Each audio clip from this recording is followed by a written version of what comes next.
ဟော်မုစ်ရေလက်ကြားကအကျဉ်းဆုံးနေရာမှာ21မိုင်ပဲရှိပါတယ်။ဒါမဲ့စစ်ပွဲမတိုင်ခင်တုန်းကဆိုရင်တော့ဒီကနေ့ကုန်တင်သင်္ဘောတစ်ရက်ကိုအစီး130ဝန်းကျင်ပုံမှန်ဖြတ်တန်းသွားလာတဲ့ရေလက်ကြားတစ်ခုဖြစ်ပါတယ်။ဒါပေမဲ့အခုဆိုတော့ဒီရေလက်ကြားကနေကုန်တင်သင်္ဘောတွေဖြတ်တန်းသွားလာတာ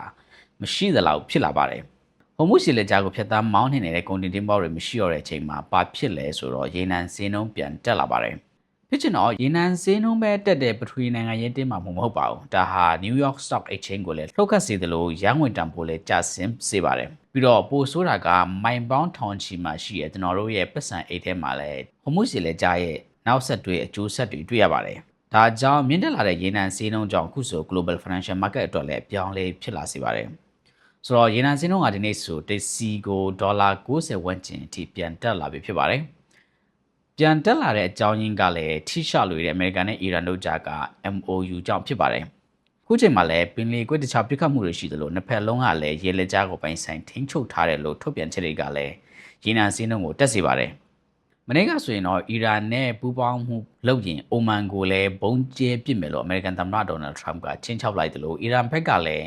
တန်တမန်ရေးရအလုံးမဖြစ်ဘူးဆိုရင်တော့ဒီစီပွဲမှာခုခံကာကွယ်မှုထက်ထိုးစစ်ဆင်တဲ့စနစ်ကိုပြောင်းလဲမယ်ဆိုတဲ့သတင်းတွေကလည်းကြည်ကြဲပြန်ထွက်လာတာတွေ့ရပါတယ်။အမေရိကန်ဘက်ကလည်းဒီစစ်ပွဲမှာအချိန်မရွေးပြန်လည်တိုက်ခိုက်နိုင်တယ်ဆိုတဲ့လေသံကြောင့်ယင်းနှမြသူတွေကတော့ဒီစစ်ပွဲကရေရှည်ကြန့်ကြာမဲ့စစ်ပွဲဖြစ်လာနိုင်တယ်လို့ခန့်မှန်းပြီးတော့စိုးရိမ်လာကြပါတယ်။တစ်ဆက်တည်းမှာပဲအမေရိကန်နိုင်ငံရဲ့အရန်လောင်စာစီတိုလောင်တဲ့ပမာဏဟာ1982ခုနှစ်နောက်ပိုင်းအနှိမ့်ဆုံးကိုကျဆင်းလာပါတယ်။ဒီလိုအကြောင်းရင်းတွေကြောင့်ပဲအမေရိကန်နိုင်ငံမှာစီးစင်းနှုန်းတွေမကျနိုင်တာဖြစ်ပါတယ်။ဒါနဲ့ဒီလိုရေနံစင်းနှုန်းမြင့်တက်လာမှုဟာ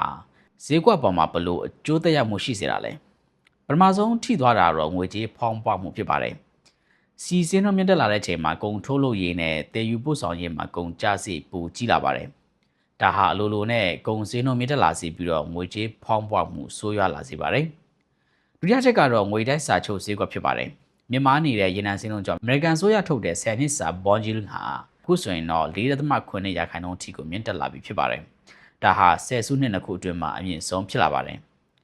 တတိယနေရာကတော့ stock ဈေးကွက်ဖြစ်ပါတယ်။ရေနံဈေးနှုန်းမြင့်မားနေရင်ဗဟိုဘဏ်အနေနဲ့ဘဏ်အတိုးနှုန်းတိုးလာနိုင်ခြေများလာပါတယ်။အတိုးနှုန်းတိုးလာရင်တော့ဒါဟာ corporate company ကြီးတွေအတွက်သတင်းကောင်းတော့မဟုတ်ပါဘူး။ဒါကြောင့်ရေနံဈေးနှုန်းမြင့်မားခြင်းဟာ S&P 500နဲ့ Nasdaq တို့လို indices တွေအတွက်တော့သတင်းကောင်းမဟုတ်ပါဘူး။နောက်ဆုံးနေရာကတော့ currency market ဖြစ်ပါတယ်။အခုဆိုရင်တော့ US ဒေါ်လာနဲ့ရန်ငွေလဲနှုန်းဟာ